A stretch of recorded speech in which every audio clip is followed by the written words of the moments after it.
Hi, and welcome to the Turbulent World with me, James M. Dorsey, as your host. The timing of U.S. and Israeli allegations that United Nations Relief and Works Agency, or UNRWA, staff participated in Hamas's October 7 attack on the Jewish state was hardly coincidental.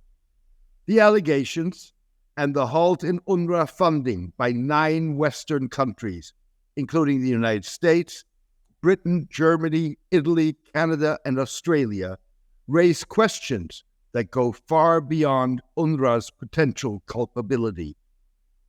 UNRWA is the leading UN aid agency in Gaza. UNRWA has a staff of 13,000, including 3,000 who have reported to work during the Gaza war. More than 130 UNRWA staffers have been killed in the war. Israel and the U.S.'s allegations came barely 24 hours after the International Court of Justice, ICJ, warned that Israel's conduct in the Gaza war risked acts of genocide. The court ordered Israel to take immediate and effective measures to enable the provision of urgently needed basic services and humanitarian assistance to address the adverse conditions of life faced by Palestinians in the Gaza Strip. Beyond timing, the Western response is certain to aggravate an already dire human apocalypse in Gaza. It violates the principles of due process that would give UNRWA an opportunity to defend itself and address legitimate complaints. Due process would have also allowed the U.S. and others to adopt positions less at odds with the court ruling and more independent of Israeli policy. Not all Western countries followed the U.S. lead. Norway and Ireland have opted for a more balanced approach. We need to distinguish between what individuals may have done and what UNRWA stands for. The organization's tens of thousands of employees in Gaza, the West Bank, and the region are playing a crucial role in distributing aid, saving lives, and safeguarding basic needs and rights, said Norway's representative to President Mahmoud Abbas's West Bank-based, internationally recognized Palestine Authority. Don't punish the children of Gaza. This is totally reckless. None of us can guarantee that staff are not doing something that is criminal. We have to punish the sinners and not collectively the population of Gaza, added Jan Egeland, Secretary General of the Norwegian Refugee Council. The U.S.-led response bolsters a long-standing Israeli campaign against UNRWA that is as much an integral part of a broader policy to undermine Palestinians' refugee status as it may be based on legitimate concerns. Israel hopes to undermine Palestinians' insistence on the right to self-determination and an independent state by depriving many of them of their refugee status that dates to Israel's creation and the 1948 and 1967 Middle East wars. Israel has been building a case against UNRWA for a long time. Regardless of the veracity of the charge, the decision to go with this news seems like an attempt to distract from the ICJ ruling on genocide in Gaza, said International Crisis Group Israel analyst Meirav Zenson. By not following due process, Western countries have fueled an Israeli campaign that is likely to add to the suffering in Gaza and complicate efforts to resolve the Israeli-Palestinian conflict. We have been warning for years. UNRWA perpetuates the refugee issue, obstructs peace, and serves as a civilian arm of Hamas in Gaza. UNRWA will not be part of the day after, said Israeli Foreign Minister Israel Katz, referring to the day hostilities end.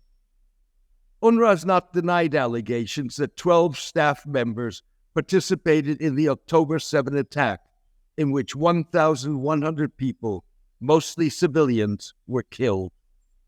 In response to the allegations, UNRWA said it had fired the employees, identified by Israel.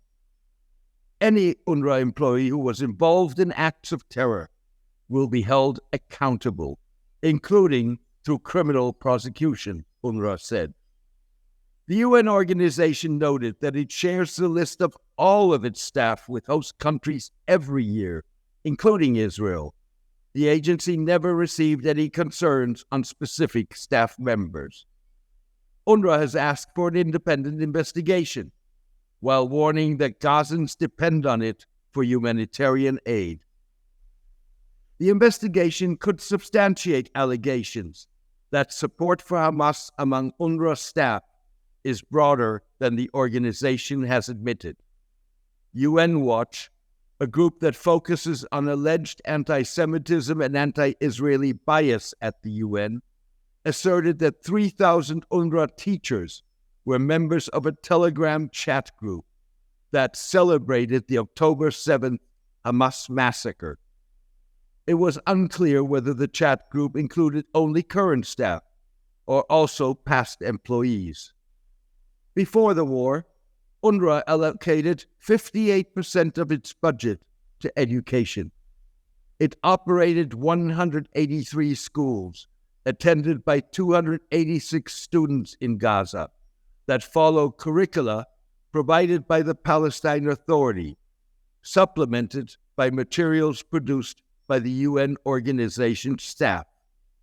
Since the war, UNRWA schools have become shelters for Palestinians displaced by hostilities.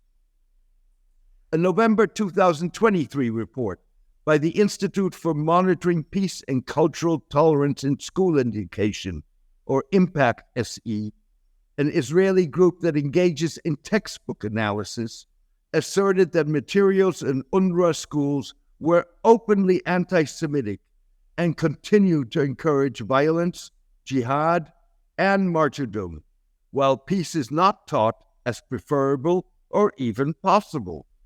Extreme nationalism and Islamist ideologies proliferate throughout the curriculum, including in science and math textbooks. The report cited, among others, an exercise for ninth graders that celebrated the Palestinian firebombing attack on a Jewish bus as a barbecue party, and a female fighter who in 1978 allegedly murdered Gail Rubin, the niece of U.S. Senator Abraham Ribikoff, and hijacked a bus, killing 38 Israelis, including 13 children. Responding to an earlier report co-authored by IMPACT SE and UN Watch, UNRWA said in March last year that its staff received regular in-person training sessions and mandatory online courses on humanitarian principles, social media use, and ethics. In addition, UNRWA undertakes regular and meticulous reviews of all textbooks and learning materials. In a letter to U.S. Senate Majority Leader Charles Schumer in November, UNRWA's Washington representative William Deere asserted that UNRWA has a stringent staff conduct framework in place to ensure that staff members do not affiliate themselves, and by extension UNRWA, with any other groups.